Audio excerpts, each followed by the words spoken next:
All systems go. Cleared for takeoff.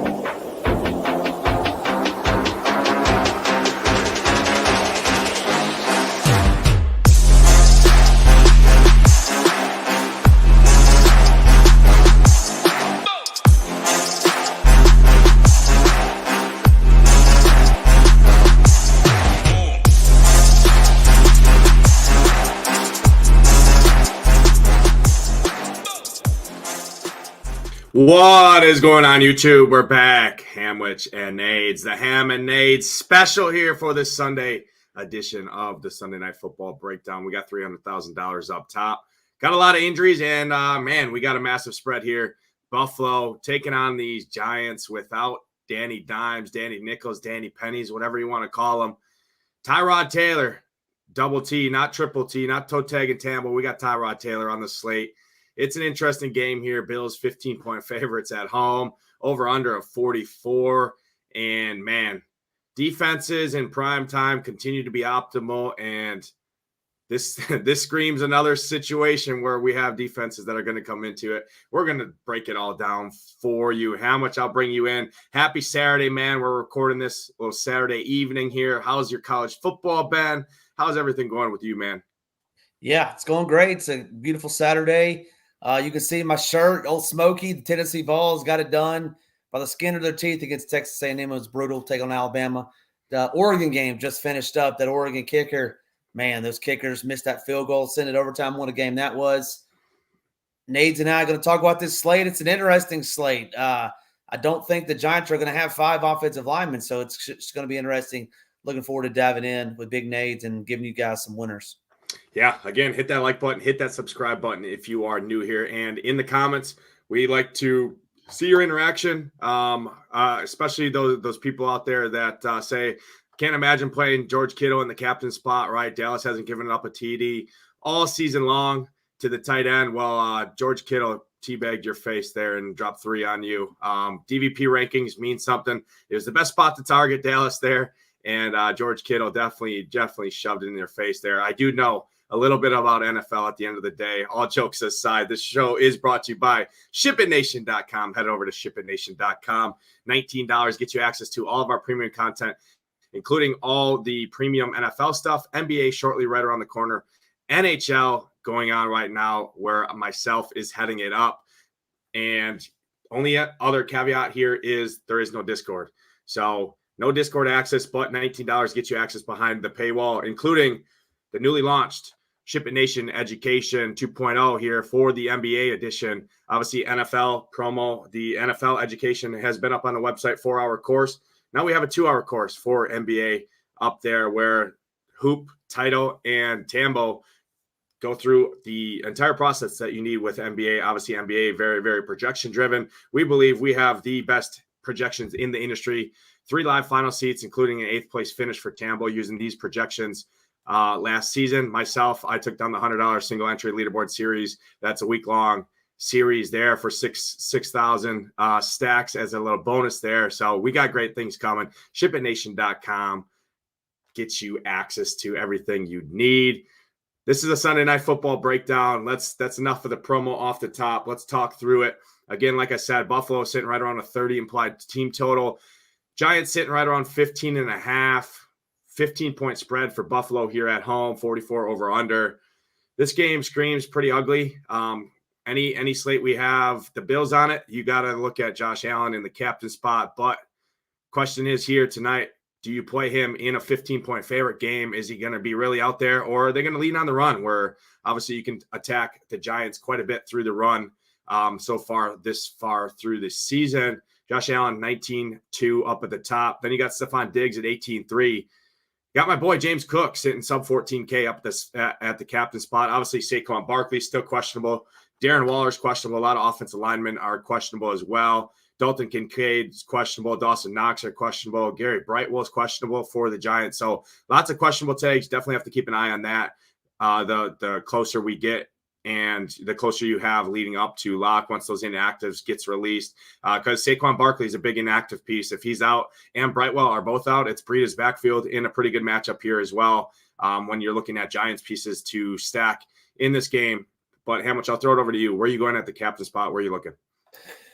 Yeah, really, I'm looking at three main captains for me. Those three captains are all going to be from the Buffalo Bills side.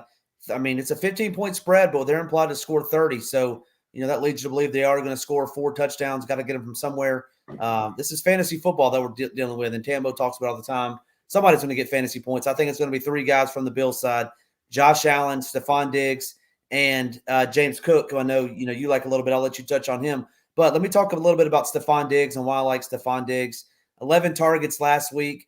Been getting criticized all week in the media how he's a bad teammate. And, hey, listen, I get it. Whenever they're losing, he's over there throwing temper tantrums on the sideline. When they're winning, he's over there drinking beer in the stands. So 15-point favorites. I expect him to be leading tonight. I expect Josh Allen to have his wide receivers back, just like he did in the media, pepper him with targets. I think I'm seeing double-digit targets. I'm feeling double-digit targets for Stephon Diggs. So I really like Stephon Diggs in that captain spot.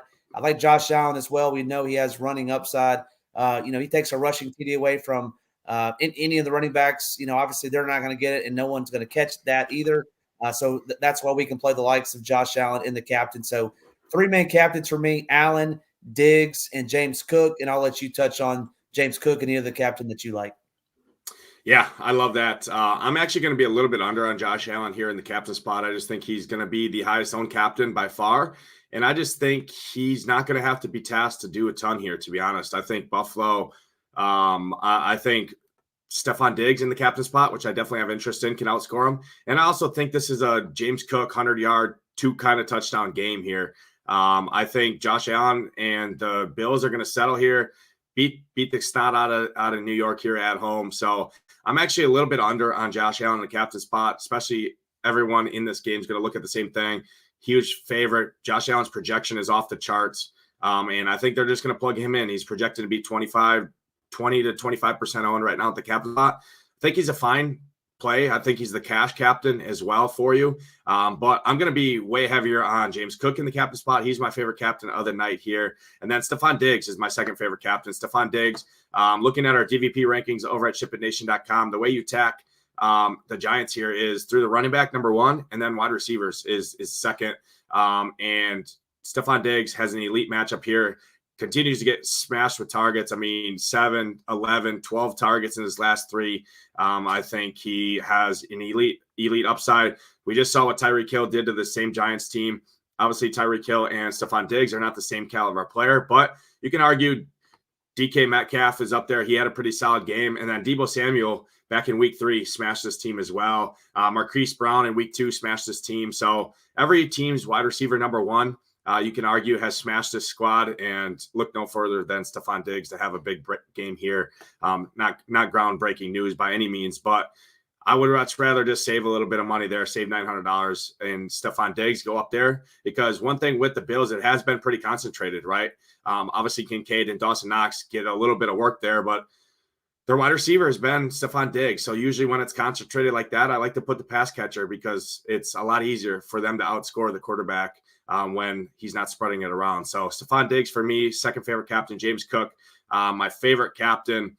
If I had to pick one on the Giants side, I think Jalen Hyatt makes some sense as a punt captain here. Allows you to kind of do whatever you want. 1,800. Don't love punting captain too much, but Jalen Hyatt last week played 50% of the snaps.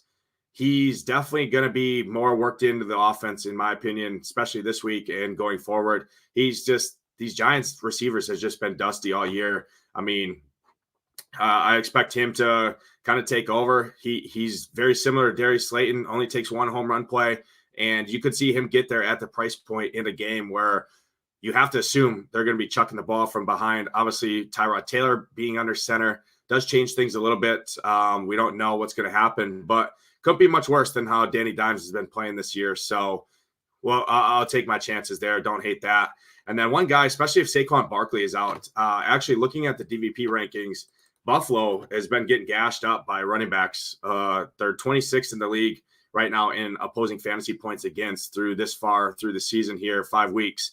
And if Saquon Barkley's in there, I definitely have to have interest. He's going to definitely be relied on heavily. But if he's out and Brightwell are, you have to, look at Matt Breida. Breida at that price point, 8,700. I think he would be a viable captain option. Tons of dump offs he's going to get. And I could see like a 2-4 build where you play four Bills and you play two Giants. You put Breida up there in the captain spot, maybe a pass catcher, and then you play Josh Allen, you play Diggs, you play James Cook, and then whoever else you want, the defense, someone like that, I think is definitely a viable route. But definitely heavy captains for me on the Bills side of this game. That's going to be the chalkier route. If you pick some of these Giants guys, all these Giants guys are definitely going to be lower owned. My favorite, like I said, would be Matt Breida overall. I just think it's a good matchup. Even if Saquon Barkley's in, he's a rolled ankle, something re-injuring that injury, and Breida would be in there. But I definitely love Breida if Barkley's ruled out. Hey, real quick, let's just talk about the other night on Thursday night. Similar situation. I think it was a 10-point spread, but Cortland Sutton was I think he was the optimal. He was in the, maybe not the optimal, but he was the optimal. It was a 1-5. Yeah, it was a 1-5. 1-5. So I mean, you could definitely see something like that. Lower scoring game tonight. Tonight. We don't anticipate that, but you never know what could happen. So you get a Jalen Hyatt 80-yard bomb and 4 more catches for 25 yards or whatever, puts him over 100, puts him with a touchdown. He's looking very good, and you have all the Bills pieces that you want coming back. So just keep in mind, even though it is a 15-point spread, we're trying to get fantasy points, and a 1-5 was optimal Thursday night with Cortland Sutton in the captain spot. Not saying it's going to happen again, but certainly don't. If you're doing 150, trying to get that 300 up top, then it's very viable. Yeah, I mean, 50% of snaps last week is definitely intriguing for Jalen Hyatt. He hasn't played that many snaps the previous weeks before that, and jumped up to 50% last week. So I have faith in him. He was great in college, and they need to do something. They have a lot of these dusty receivers on the Giants that just haven't been any good, right? So why not give a chance, right? Paris Campbell, he's pretty dusty overall. I mean, these other guys down here, Sterling Shepard's awful. He's terrible. I just think it makes sense. I think this is a very, very good spot, especially in like a James Cook captain build. So I'll give a little core, a little freemium core out here at the end of the show on a build that I really like that I'm looking at right now. But any final thoughts on the captain position here? Yeah, no, I think you nailed it. With your Giants guys, one Giant that I would potentially play if I was just thinking about it, just as you were talking, lost Tre'Davious White, I think 2 weeks ago, lost their stud linebacker, Matt Milano, last week. This Bills defense is beat up on top of the fact they just flew back from London. What kind of hangover are they going to have from that? But if I was going to play a Giant, I personally would take Darren Waller, who 11 targets last week, after I think getting 1 in that Monday Night Football game when they looked so poorly. And the reason I like him is the reason you like Matt Breida is this offensive line is in shambles. And if T-Mobile is going to be back there scrambling around, they're going to have to dink and dunk and pepper these short A-dot throws. What better guy to throw to, in my opinion, that not those dusty receivers, but their high-profile tight end. I could see Darren Waller, getting 8, 9, 10 catches and a 100-yard bonus. I do have a little bit of interest now that we talk about it on him in the captain. Yeah, another guy that fits that build too is Mr. Wan'Dale Robinson. Obviously, a very, very strong playmaker. He's kind of the underneath guy, kind of like a modified Tyreek Hill, right? So you could see him as well, right? He is just 4,600, I believe, at the captain's position, and you could see the same thing, right?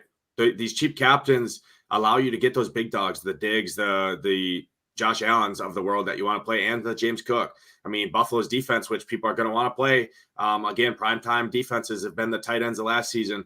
These defenses just continue to print money, and now it's a 15-point spread. The Bills are priced up to 6,600 in the flex, so that's definitely a talking point once we get the flex. But you have to assume they're going to pick up ownership. I mean, they're coming in 25% to 30% projected ownership right now. I think that even climbs the more, especially if we get some of these some of these questionable guys like Barkley, the Darren Waller's out. If that happens, I mean, that defense is definitely going to be even higher owned.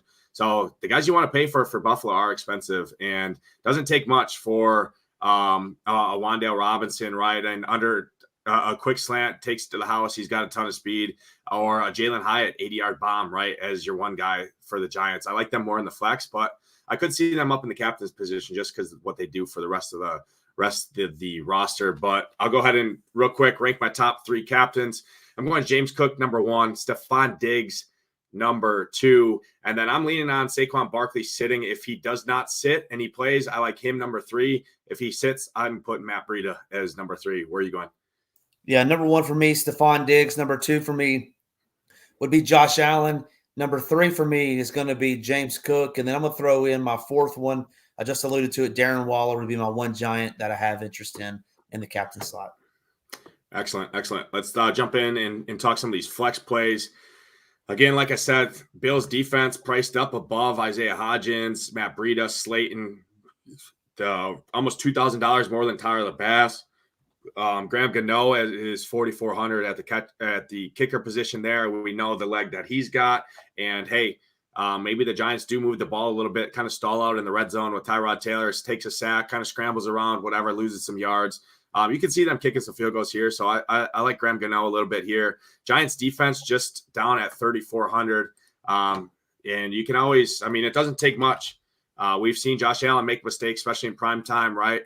Throw some interceptions, things like that, take a fumble, pick six, something like that to the house. You could definitely see that make some sense. They're super cheap, but not a ton of interest outside of that. And then obviously you got some cheap guys down at the bottom. Daniel Bellinger, if Darren Waller does miss, he slots in. He's 200. You got Tupac Shakir down here. Jalen Hyatt, just $1,200. I think that's way too cheap for what I expect him to be involved in this game, right? Again, 50% of the snaps last week. Talk on some of these flex plays. Where are you looking at some of these flexes? Who are you going to be underweight on? Who are you going to be overweight on? Where are you going? Yeah. So let me just start with the defense of the Buffalo Bills.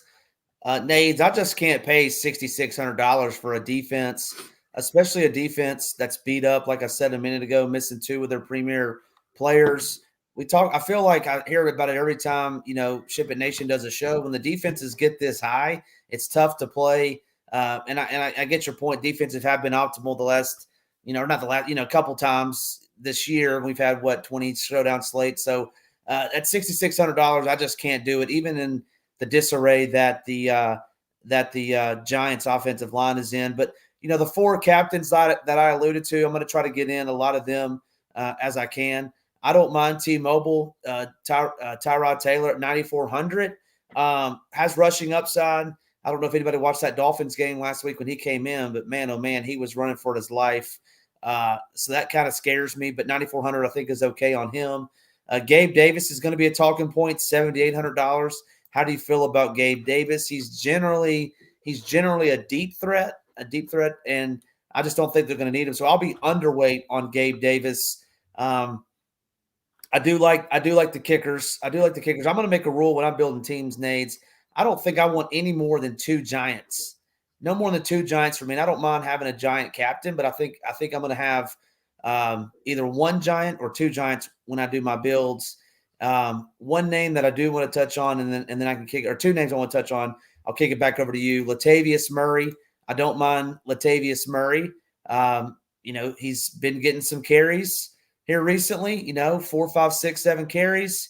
If they get out to a big lead, do they rest James Cook and get Latavius Murray some carries? Same thing can be said about Damian Harris. The last one before we get into some cheapies that we like. The Giants defense. I don't have a problem with the Giants defense. You said it. Josh Allen, he's going to throw it. He's going to sling it. He's going to run it. They gave up 31 points last week to the Dolphins. This Giants defense did, but they had 2 interceptions. They had a fumble recovery. They had a sack, and they had a touchdown. They scored 12 DK points. If they get 12 DK points tomorrow night, Nades, at $3,400, they may be in the optimal as well. So I understand that it's not a sexy play, but I would not eliminate them out of my player pool. Yeah, definitely excellent points there. I get the point, right, where you make with the Bills defense, 6,600. I'm not typically a defense slappy. I've gotten dusted in primetime this year because every primetime slate, Thursday night, Sunday night, defense have been optimal. I've been underweight on every one of them. And just like Thursday again, right, Chiefs defense, la-di-da, makes the optimal again. Surprise, surprise. So I think if this Bills defense was like 4,600, I think they'd be mega chalk, but they are 6,600. I mean, they're priced above Matt Breida, Darius Slayton, Tyler Bass, Isaiah Hodgins. There's only a couple of people priced above them. So I do think maybe that holds their ownership in check a little bit. They are banged up. I'm probably going to be even with the field, I would say, on the Bills defense. I really like the correlation with the James Cook captain, the Bills defense in the flex, and then a deep threat guy like a Darius Slayton or my favorite Jalen Hyatt. I really like that 3-man stack there as kind of a little core build for you right here on the show. I think that could definitely make some sense. And it tells a story, right? James Cook pounds it on the ground. The defense is doing their job, getting sacks on Tyrod Taylor, but all that. And maybe they connect with Jalen Hyatt, right? As a long bomb, 80-yard catch, something like that. Maybe scores a touchdown, finds his way to the optimal lineup at that price point in this game here. I typically make a rule at most 2 kickers and 2 defenses from the same team. So I kind of put all 4 of them in the same group and say at most 2 on each lineup. I think I'm going to continue to do that here in this game as well. So at max, I only have 1 kicker in a defense or 2 kickers. Kind of let the optimizer do its work there. So I do make that rule typically. I think that's going to stand true here. I think you can't exit the Giants out of the pool here. 3,400, like you said, right? That was a massive total last week in Miami there. And if they score 12 points again here, there's a good chance they find their way on the optimal, because probably a pretty good chance that they outscore guys, even like Dalton Kincaid, Dawson Knox. You could see 12 points outscore them, who are priced above the Giants. Should outscore Paris Campbell, the Damian Harris, these cheaper guys down here. So think that they could definitely be in the build here. A little Matt Breida, something like that, or a little Saquon Barkley, Giants defense, something like that in the flex. I think makes some sense. Don't love a ton of these cheap guys, but in Josh Allen captains, I think people are going to come down to these cheap guys. I definitely think the highest owned cheap guy, at least projected right now, I'm seeing this Hardy dude, Deontay Hardy, getting a decent amount of ownership, at least projected right now, right around 18 to 20%. I think that's crazy to me. I just don't think they're going to need him, right? I think this game, it's a 15-point spread. I think they're going to lean on Stephon Diggs, James Cook, and Josh Allen, just how they've been doing. I think James Cook gets a heavy workload. So I love James Cook here. I've said it seems like it's a broken record right now. James Cook. I'm just going to – I've been following DVP rankings, and James Cook has an excellent matchup, so I love him here. The Gabe Davis thing, I'm going to be under on Gabe Davis as well. If you look back in terms of the matchups, wide receiver 2s against this Giants team all season, there's only been one wide receiver 2 on the year that's broke double-digit fantasy points, and that was Jalen Waddle, I believe. Gabe Davis, I just don't think they need him here. He's coming off a 100-yard game, so I do think he gets more ownership as well. But Tyler Lockett, under 10 points. Juwan Jennings, under 10 points. Rondale Moore, under 10 points. Brandon Cooks, under 10 points. So all season long, all their opponents, they've kept wide receiver 2s under 10 points. And, I mean, he's expensive. $7,800 for Gabe Davis, who's going to draw ownership, especially, I mean, he's had back-to-back good games. 25 DraftKings points, 15, 21. Like, he's been good. 7 targets, 4 targets, 3 targets, 8 targets last week and 100 yards in Jacksonville, but they lost that game. So they had to throw a lot more. I don't think they're going to be trailing in this game with Tyrod Taylor under center. So I'm going to be under on Gabe Davis. And then I'm also going to be under on Tyrod Taylor as well. 9,400, I think people are going to just easily click him in there. I mean, he's $1,600 cheaper than Saquon Barkley, and he's the starting quarterback. The Bills have been elite versus quarterbacks, second best team in the league this far through the season against opposing quarterbacks. And now you get a quarterback, Tyrod Taylor, thumped into starting here in Buffalo, 15-point dogs. I don't have a ton of interest in him, and I think he's going to get obviously he's going to get a lot of ownership at that price point. It's a fair price point for a starting quarterback with some rushing upside.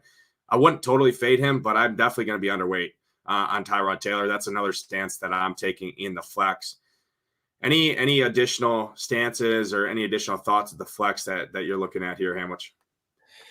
Yeah, just two long shot dart throws. I was built some teams as we've been discussing, and 2 guys that I would have some interest in. So pay attention to what happens, but when the inactives come out. Dawson Knox and Dalton Kincaid both have a Q tag. So if they both miss, I don't mind Quentin Morris at $200. He scored some touchdowns last season at the tight end position. And then my favorite one, Nades, this is going to be a good one. We love revenge games. He's not elevated yet, but if my boy Cole Beasley wants to dump that hot sauce on his hands and rub it in the Buffalo Bills fans' face, if he gets elevated, Brian Dable knows Cole Beasley very well. Get it back in front of that Buffalo crowd. I think he could do some catches out there, 8 catches for 70 yards at $200. That's a big time day. Pour that hot sauce on you, Cole. I really like Cole Beasley if he's elevated from the PS practice squad. Those would be the two that I have interest in, but we need to see who the inactives are first. Yeah, no, excellent breakdown. I think we talked through the flexes and the captains. In terms of roster construction, I'm typically a 4-2 guy or a 2-4 guy. I think 5-1 is going to be over-owned here for sure. We just saw it happen on Thursday night. Same thing, kind of a similar game setup. Chiefs, mega favorites, and the 5-1 hit. So recency bias as well, right? What's fresh in people's minds. I think the 5-1s go over-owned here. It just doesn't take much, especially when you got a guy like Jalen Hyatt going to play probably 50, 60, 65% of the snaps, and he's sub 2K. Doesn't take much for two of these Giants to find the build. And 5-1s are probably going to be 20 to 30% owned here, which is about 2 to 3 times higher than what they typically are on a showdown slate. So usually if I'm going to 5-1s, I like it to be contrarian. I don't think that's going to be contrarian here tonight. So I'm definitely underweight on 5-1s. And this is kind of a similar slate where Tambo and I shipped last season. Very gross game, high spread, and underpriced pieces, especially if Saquon Barkley is out with Matt Breida. You get a starting running back at sub 6K and Matt Breida against a team that has given up points to the running back. You could see a 3-3 ship here. And it was the same situation with the Eagles game. The Eagles and the Houston Texans. You had a mispriced starting running back there, Dameon Pierce, underpriced quarterback, and an underpriced receiver. Nobody wanted to go to 3-3. Everyone was slamming 5-1 Eagle builds, and the 3-3 shipped all the money, $70,000. So you could see something like that, especially if Barkley's out here, because Breida is underpriced if Saquon Barkley is to miss this game. Bills give up points to the running back on the year. Actually, I'll pull it up right now. They're 26th worst in the league against running backs this far throughout the season in terms of opposing fantasy points against. So you could see a little 3-3 be unowned in this one. Typically 3-3 is a chalk route. I think it goes definitely a little bit lower owned than it typically normally would with such a high spread here, and doesn't take much for these underpriced Giants to get there. So just wanted to throw that out there. I'm looking at 4-2s and 3-3s on this slate. 5-1's probably going to get the complete X for me. What's your thoughts on that, Hamich? Yeah, no, I think you're very wise in that decisioning. You obviously shipped the 70 stack last year on a 3-3. Makes sense. I mean, people are like most people, right? They think like we're going to think, the Bills are going to kill them. Let's jam in 5-1. Bills are going to kill them. Let's jam in 5-2. What do? Nate? You get contrarian, go a little 3-3 action, and boom. Next thing you know, you're going to bed Sunday night, 70K richer. Yeah, I mean, it's just a thing of when you have underpriced players on a big dog, right? Especially when they're going to be passing the ball a lot. I mean, you can argue even Wan'Dale Robinson, sub 5K. You can argue Wan'Dale Robinson's wide receiver 1 there in New York since he's returned. You can argue Jalen Hyatt, wide receiver 2/3, right? He's sub 2K. So these guys are cheap. It does not take much for them to get fantasy points and hit the optimal in a game like this is all the points is the point that I'm making. So I think we talked through it enough. Any final closing remarks before we get on out of here? Yeah, I don't think so. Just make sure you hit that like, hit that subscribe. Make sure you leave the final score, what you think the final score is. Nades and I will give you a free week over here, $19.99 value if you nail that final score. Good luck in the contest, 300K up top. That's all I got, Nades. Yeah, no, that's all I got. Again, we appreciate y'all tuning in. Hit that like button, hit that subscribe button. If you are new here, drop your comment, your favorite captains, your favorite score, prediction, everything. We do check those and use those for future giveaways as well. But hopefully everyone's having a good main slate, had a good main slate by the time you rewatch this back on playback here. We're going to get on out of here. For Hamwich, I'm Nades. We'll catch you guys next time. Let's ship it.